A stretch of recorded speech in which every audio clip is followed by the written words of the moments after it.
a city of the Industrial Revolution, the first modern industrial city that was brought here by people, that was built by people, that created a people-powered economy and fought hard for democracy.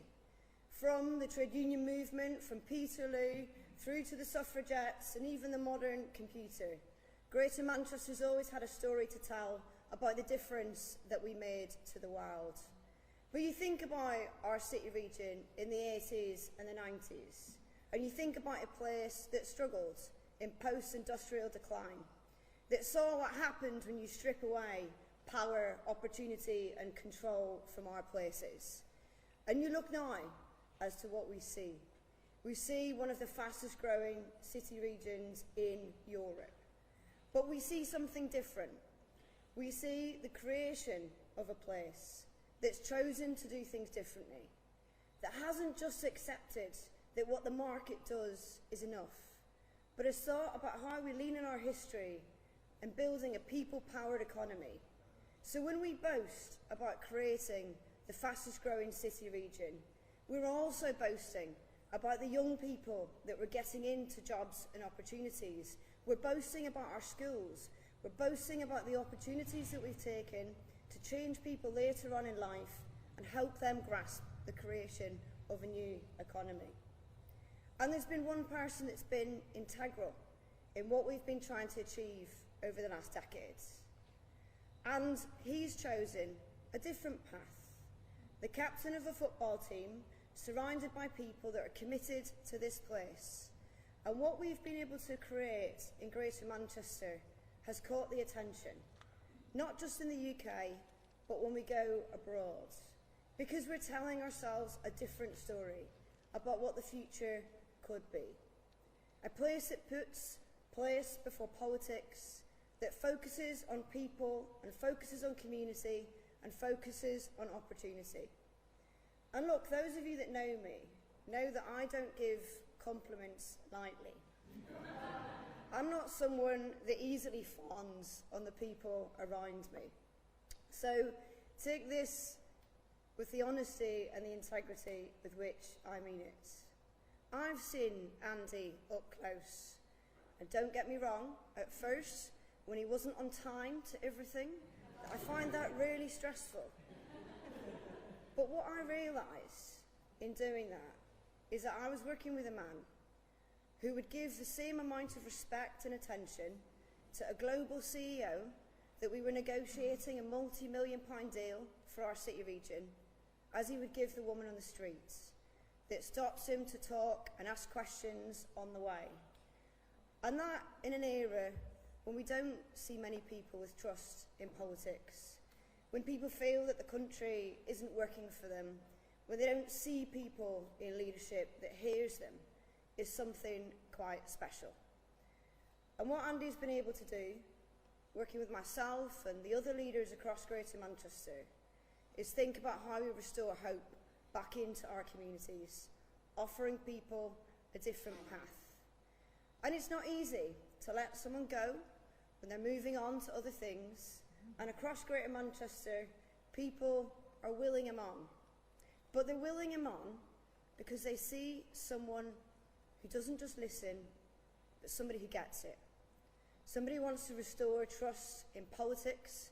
Somebody wants to restore the belief that hope doesn't just mean a soundbite, but it can mean meaningful change that puts money in people's pockets and gives people a stake.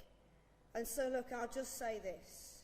We stand here with a legacy of generations of people that have fought for all that's good in society. We have to be able to restore trust in politics. We have to be able to put people at the very heart of what we're doing. And there is one man that I've seen up close, that I've had the privilege over the last 5 years of working alongside. And it's that one man that I think I've got complete confidence that the path that we face in the years to come is made so much stronger by where we are today. So please, it gives me great pleasure to welcome Andy Burnham.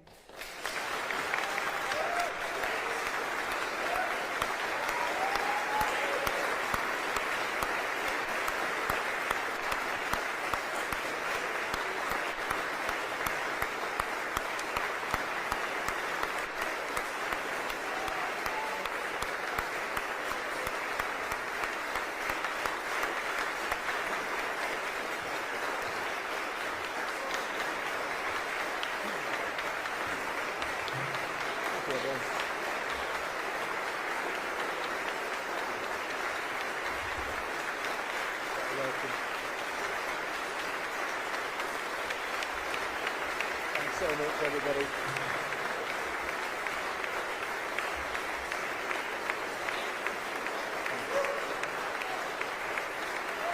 Thanks very much, everyone. Wow, what a welcome. Good morning, everybody.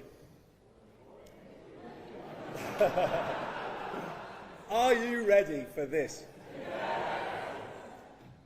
I'm sounding like I used to sound when I used to DJ across this great city, and I'm probably doing that because I'm missing it so much. I'm missing all of you. I am missing all of you, missing this place, the people. You were just brilliant to me in my 9 years as mayor. I could not have asked for better backing. You were there at my back all the way through, and I will never forget what this place did for me. It's been such a wrench to leave that I've had to get special permission from what people in Westminster call my Manchester clothes. I've had to get special permission to wear them this morning. Sorry, Kemi, about that. However, I have bowed to public pressure on one front. I have bought some new running shorts.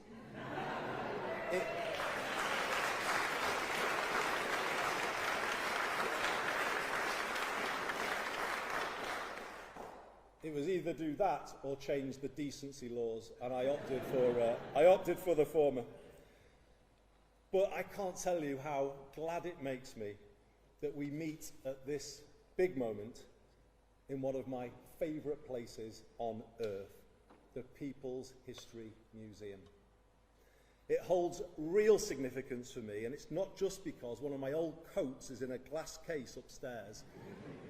And can you believe it, comes off second best alongside Michael Foot's infamous donkey jacket. It's because these galleries tell the story of our country better than anywhere else. How through time it has not been run in the interests of the many, and how ordinary people have fought to change that status quo and make it fairer. Today, we must take inspiration from that history and get ready to repeat it. The time has come to build the broadest possible coalition of people to lift Britain back up to where we all want it to be. What hope can we have that it will be different this time? That's the question I would be asking if I was a voter right now. It's the one I want to answer as clearly as I can today, and in doing so, give the new direction the country is looking for. After 10 years of political turbulence since Brexit, and 20 years of falling living standards since the 2008 financial crash, Westminster hasn't been working for people, and it hasn't been working for a very long time. In fact, it is broken. And as a result, the country isn't where it should be. It is stuck in a rut, and clearly we can't go on like this. My generation of politicians, including me, must take responsibility. We haven't been good enough. But instead of being honest about that, the parties have continued with politics as usual, finger-pointing, point-scoring. Now, that might matter less in a world where people's lives are getting better, but when they are not, it is dangerous and destructive of what remains of public trust in politics. We cannot go through another decade like the one we have just had. We need a new determination to raise living standards of every single person in this land. And we must accept that, to do that, to fix the economy and the country, we need to change politics, and we need to...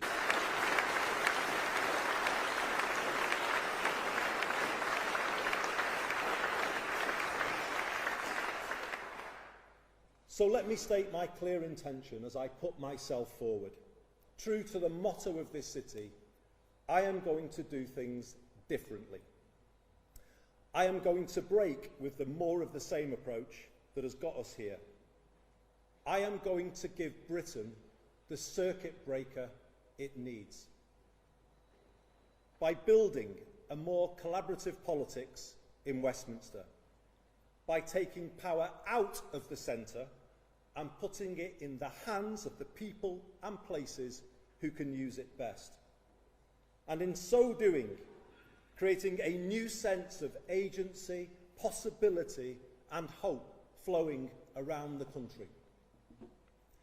We will make politics work for you and the place where you live. I know it can be done because we have done it here. When I started as mayor in 2017, we set about building a new approach, a new politics based on the exact opposite of the Westminster approach. Place first, not party first. Problem solving, not point scoring. Long term, not short term. A decade on, it's incredible how much we've been able to achieve by working together instead of fighting against one another. The Greater Manchester Way is based on strong partnership between all sectors, public, private, community, voluntary, academic, faith, and our trade unions. We ask everyone to face the same way and then pull in that same direction together. Let me give you an example. When we realised the last Conservative government had done something significant by introducing 45-day work placements for young people linked to T-levels, we set ourselves the mission of finding one for every young person who wanted one. Over the course of last year, we rang round our businesses in the city region and with the help of hundreds of companies delivered our goal of 1,000 extra work placements. That's 1,000 extra young lives changed every year, and it shows what a place can do when it works as one. For Britain to get back where it should be, those same principles need to be applied now to how we run the country, pull in the same direction, move forward together. But let's not kid ourselves, this is not as easy as it sounds. Westminster and Whitehall are set up for conflict, and they require radical change if the country is to get back on track. I left Westminster a decade ago with the Mayor of the Liverpool City region, Steve Rotherham, because we could see it simply wasn't working for the northwest of England and the people here, and indeed other parts of Britain, the same thing. The Parliament I returned to on Monday is full of good people, many of them here in the audience today, members of Parliament who've joined us. And they are working hard every day, trying to do the right thing for the places that they represent. But it's hard, it's too hard for them to make change. Why? Because power is not in the hands of those places that they represent, but held by an insufficiently accountable, outsourced state. We are one of the most over-centralised countries in the world. And worse, that over-centralised heart of the country is not pulling in the same way, but in different directions. That is the reality of Westminster now, both within our parties and between them, and between the departments of Whitehall. I'll be honest, I was worried about what I found on my return last week. It is a more fragmented, disjointed place than the one I left. And frankly, unhappier. I will work hard to change that culture, leading from the front and showing how things can be different. Letting MPs be authentic representatives and not using the whip system to create fear or close down debate. Involving more people in the work of the government and drawing on the breadth and depth of talent and expertise our party has to offer. While the political direction I set is not up for negotiation, I will build an inclusive team at the very highest level so that all parts of the party and the country can see themselves reflected and represented in it. And may I say, I will not announce those decisions on appointments. Certainly not today, and indeed not until the end of this process. So until then, feel free to discount the wild speculation in circulation. Message for the back of the room there. Good morning, Mr. Mason.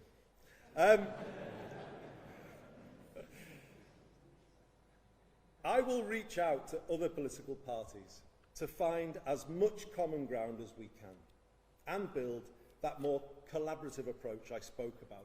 Parliament will then allow us to give a clearer sense of direction to Whitehall. I was struck by recent comments from ministers expressing their deep frustration at the Whitehall turf wars. Like Parliament, the civil service is full of good people trying to do the right thing, but they are held back by the structure and culture in which they have to work. It is too adversarial, and too much time is wasted with departmental silos battling each other and battling the Treasury rather than getting things done. How can the country pull in the same direction when that is the reality at the very top? And as mayors, I'm sure I speak for the front row here, as mayors we have felt similar frustration over the years when those same departments constantly push back against our legitimate requests to improve our places by devolving a fraction of the power and resources they hold. The truth is this: the country spends too much time arguing and not enough time doing. I'm not sure this Whitehall culture could ever be justified. It wasn't justified when I was a minister almost 20 years ago, but it certainly can't be justified now. The stark imbalance in resources between national government and local government is holding back growth. If councils can't fix potholes, what chance do they have of bringing forward major regeneration schemes to get growth going? While national government has got bigger, particularly since the pandemic, local government is threadbare and without the resources to fulfil even statutory responsibilities. This is not just bad for councils in the areas they serve, it is bad for everywhere. It is bad for London and the South East. The whole country suffers when the regions and nations are not meeting their potential, and Londoners are left with an overheated economy and an overcrowded housing market. It is actually bad for national government too, because we will never get the growth up to the level Britain needs unless every single postcode in the land is set up to contribute to it. This country hasn't thought in that way before, but with the Makerfield test at the heart of decision making, it will do from now on. To make it happen, we will bring about the biggest rebalancing of power our country has seen. It is time for Whitehall to accept that growth cannot be ordered from the top down. Instead, it can only be nurtured from the bottom up. It comes from having the power at ground level to make a real difference, from a clear shared vision that everyone can understand and investors can back. It comes from running sound finances, as we have done here in Greater Manchester, which in turn gives businesses the stability and the confidence to invest, increasing their productivity and adoption of new technology.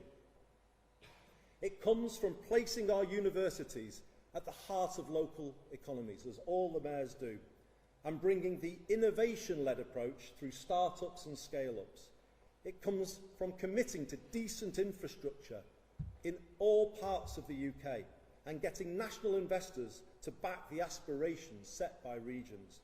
It comes from giving people the security of a good home and good employment so that they can be as productive as possible, from good mobility and an ability to afford the basics. And it comes from not leaving everything to the market, but public intervention where necessary, to set higher ambitions for towns, as we did in Stockport, and kickstart the process of change. This is Manchesterism.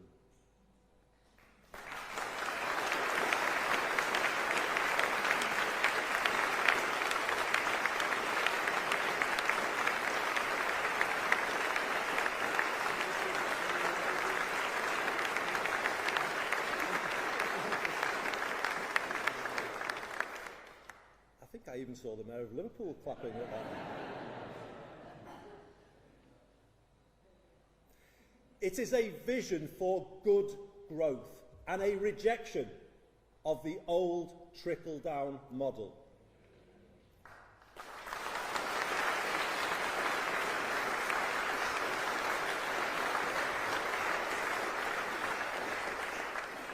And like the ideas this museum celebrates, which grew here and changed the country, so all parts of the UK should now be given the chance to develop their own version of the same, focusing on the things that matter most to them. Good growth in every British postcode.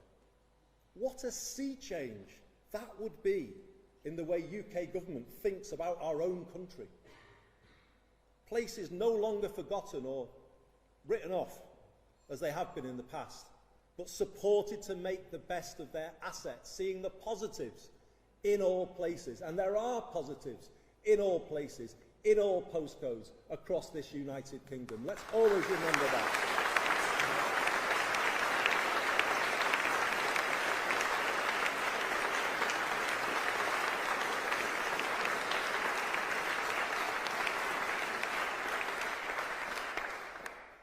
Powers for our rural economies to address issues specific to them, like inadequate transport. Powers for areas undergoing industrial transition, like Port Talbot, Scunthorpe and Aberdeen. Powers for our proud coastal towns to reimagine themselves for the 21st century. And yes, more powers for London too, over education and housing, so that London can do more for itself and remain the world's greatest capital city. And you heard that here from Manchester.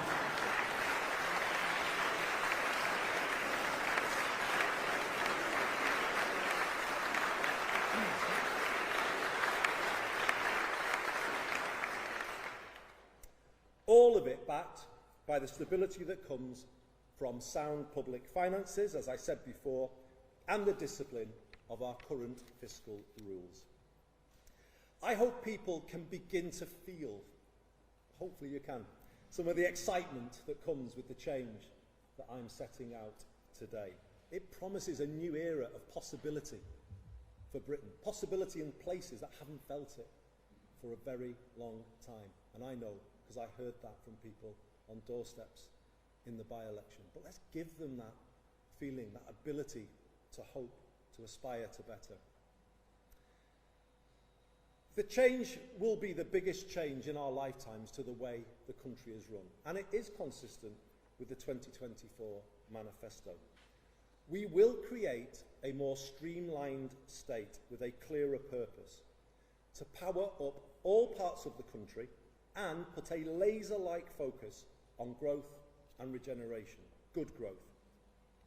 The change will be driven through the Prime Minister's office in an extended operation based here in Manchester.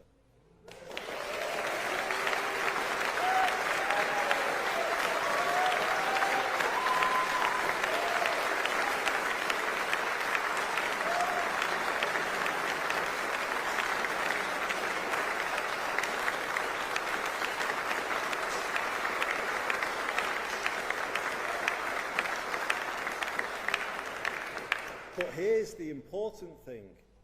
It will only be based here. The job of Number 10 North will be to make power flow into the Midlands, into the southwest, into the east of England, and yes, into London, as I said before, as much as into the northeast, Yorkshire and the Humber, and here in the northwest.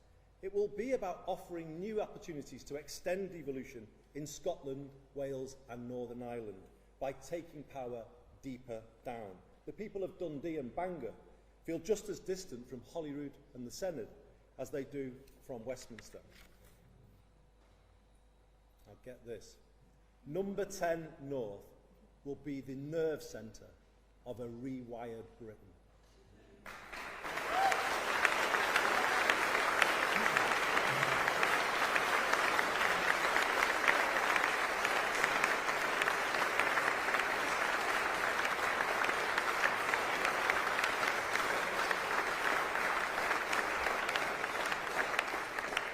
It will be the conduit through which we redistribute power and resources across the UK. It will coordinate all parts of government at national and local level to agree a long-term economic strategy and help all places set new growth ambitions. It will be given a mission to strive for equivalent living conditions in all parts of Britain, borrowing from the German Basic Law. It will make place-based collaboration the new operating principle for UK PLC, requiring all government departments and agencies to support strategic and local authorities with staffing and resources. And let me say this very directly.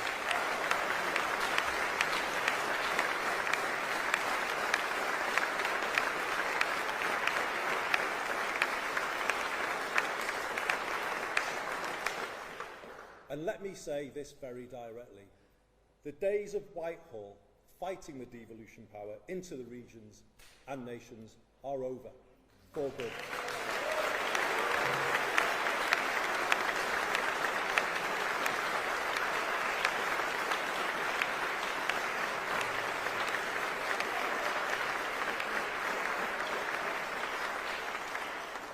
I have had 10 years of fighting the Whitehall machine, blocking this place's progress, the progress of people here, and I am simply not prepared to accept the same for any area coming after Greater Manchester. The whole of Whitehall will now be required to get behind our places and work together with them to make quicker, more joined-up decisions. Ours will be a 10-year mission to raise living standards across the land. To do this, Number 10 North will support the regions on 3 clear tasks: reform of essential utilities, reindustrialisation, and the regeneration of places. On utilities,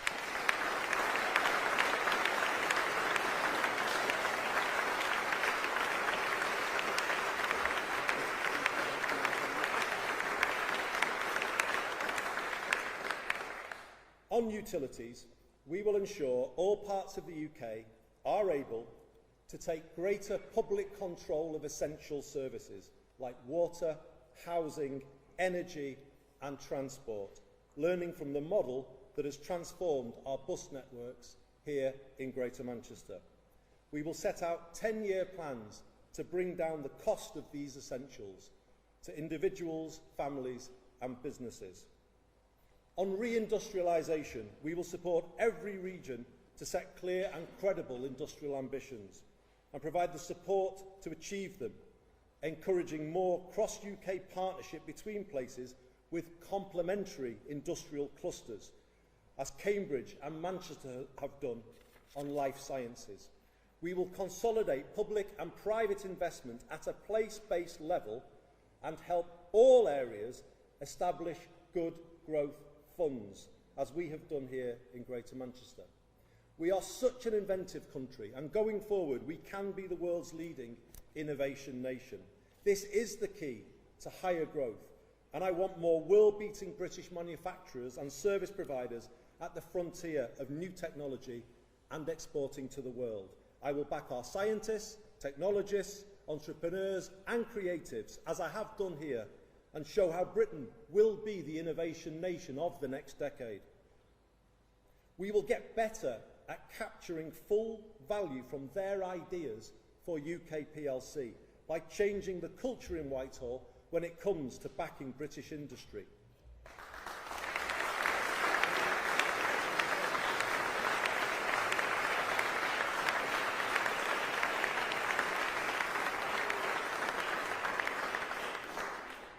For too long, UK public procurement policy has been based on chasing cut-price deals around the world, rather than helping our own British-based suppliers become more stable and competitive. No more.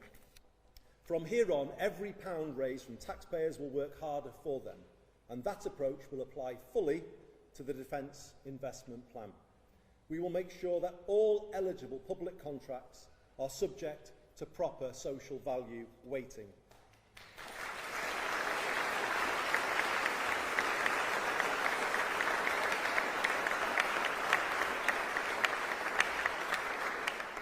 And we will do that to make sure British-based companies are in a better position to win those contracts. This change is essential given the need to build our own resilience in places across the country in an increasingly uncertain world.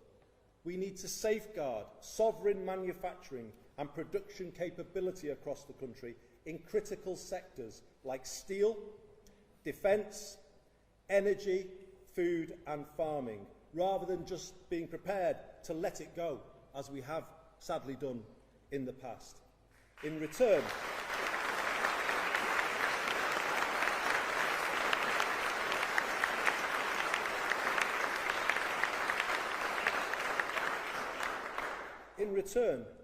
we will recycle maximum benefits for our communities and our residents. For instance, by requiring a much greater supply of 45-day work placements and apprenticeships for young people.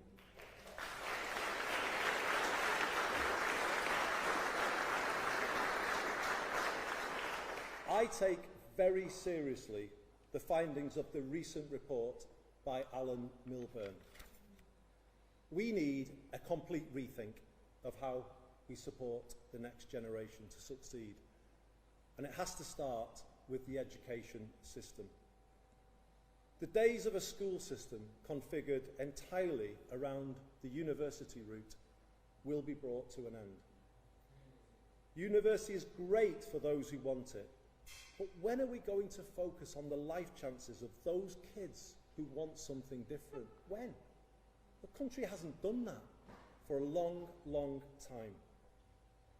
People have argued over many years for an education system based on parity between academic and technical, and that is what we will build, giving every young person growing up here a clear path into a re-industrialised Britain. Where young people need mental health support, it should be provided as part of in-work support. And we will answer the call from the mayors, and particularly the Mayor of the North East, for devolution of employment support and changing the way we support and sustain people employment, working much more through our community and voluntary sector at a grassroots level, working with organisations people trust to help them, rather than going to places that they fear. This is the difference that the mayors can make, and in doing that, we will reduce the welfare bill in a way that is fair and lasting and helps people move forward. Another way to do that is by repairing the public housing stock. Britain has lost almost 1.5 million council homes since the 1980s, and around the same number of people are now on housing waiting lists and have been there for a very long time. As a result, the country is in a housing trap. We are forced to chase rents in the private rented sector through the benefit system. When governments try to control these costs by freezing local housing allowance, it makes families homeless and places unfunded pressures on councils when they have to pay for temporary accommodation. Britain's housing crisis is having a ruinous impact on its public finances. So, working with local areas, Number 10 North will oversee the biggest council house building programme since the post-war period.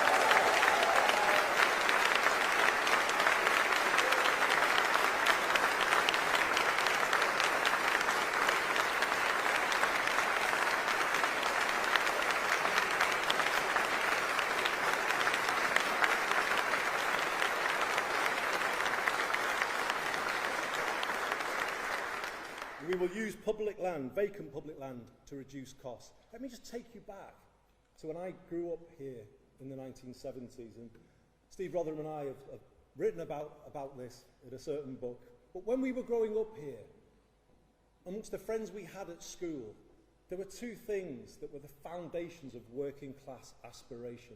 A council home, a secure home that was the foundation for everything. And then good technical education. And those things have been taken away in the decades since. So no wonder so many young people struggle to make it work and then don't make it work. Don't blame them. Blame ourselves. We haven't been giving people this stability, this ability to get on in life. And it's time we did and brought back working class aspiration, the chance of somebody growing up here to be everything that they can be. And that's what we'll do. And also make this a city where no one has to leave to get on in life, or any of the other cities represented here today. That's what this new era is going to be all about. A sense of hope, of possibility, that things are achievable that you might not have thought were before. And having this focus on council homes again and building them in all parts of the country, it will represent a decisive shift to a more preventative, productive state, adopting a national housing first philosophy as has been pioneered so successfully in Finland. If you don't give people a good home, what chance have they got of having a good life?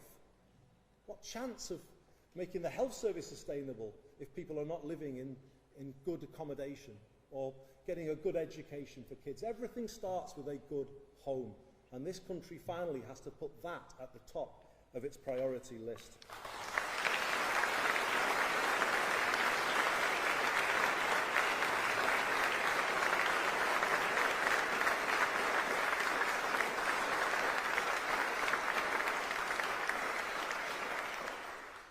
Through this new approach, we will bring higher density residential development to our towns, and Number 10 North will be able to support all places to turn around those towns, their high streets and the local centres, increasing footfall on the high street and protecting more green spaces from development.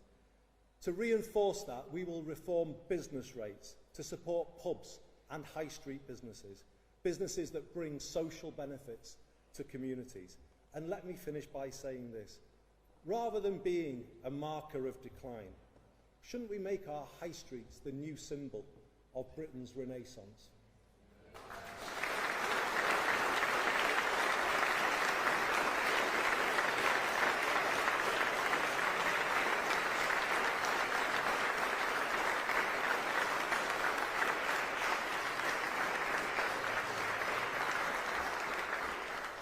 Ours is a 10-year mission to raise people's living standards. I know people can't wait forever for change. I heard on doorsteps in Makerfield how people need a bit extra now to help with rising costs. I will do my very best to deliver it, and whilst not taking risks with the public finances, will seek to give Britain some breathing space as soon as I can. People need to be able to look forward to a night out or a holiday with the kids. People need hope. This brings me back to where I started and the stories told in this building of how ordinary people, right back to Peterloo 200 years ago here, changed a British state not built with them in mind.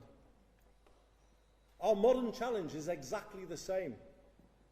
An economy which, from the mid-1980s onwards, has not been built with them in mind, and instead has handed more to those who already have most and left people overpaying for the basics.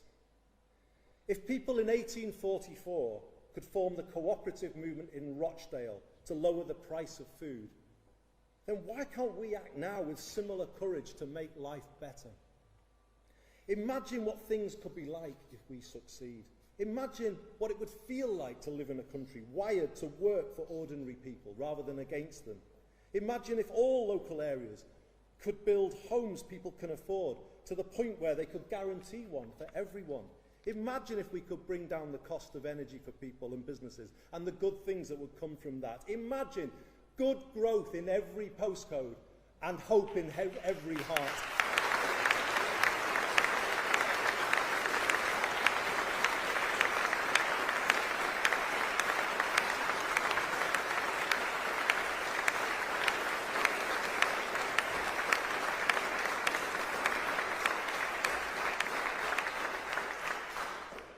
say it again, imagine good growth in every postcode and hope in every heart.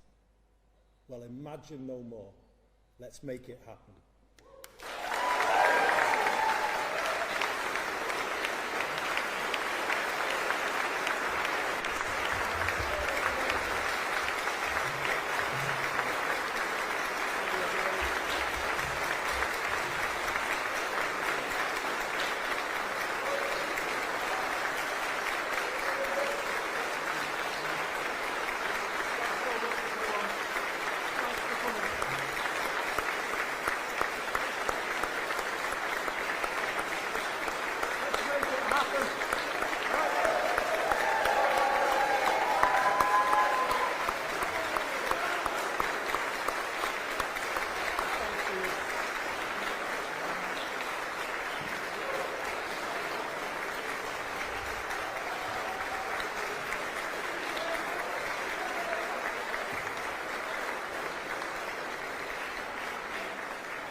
Well done.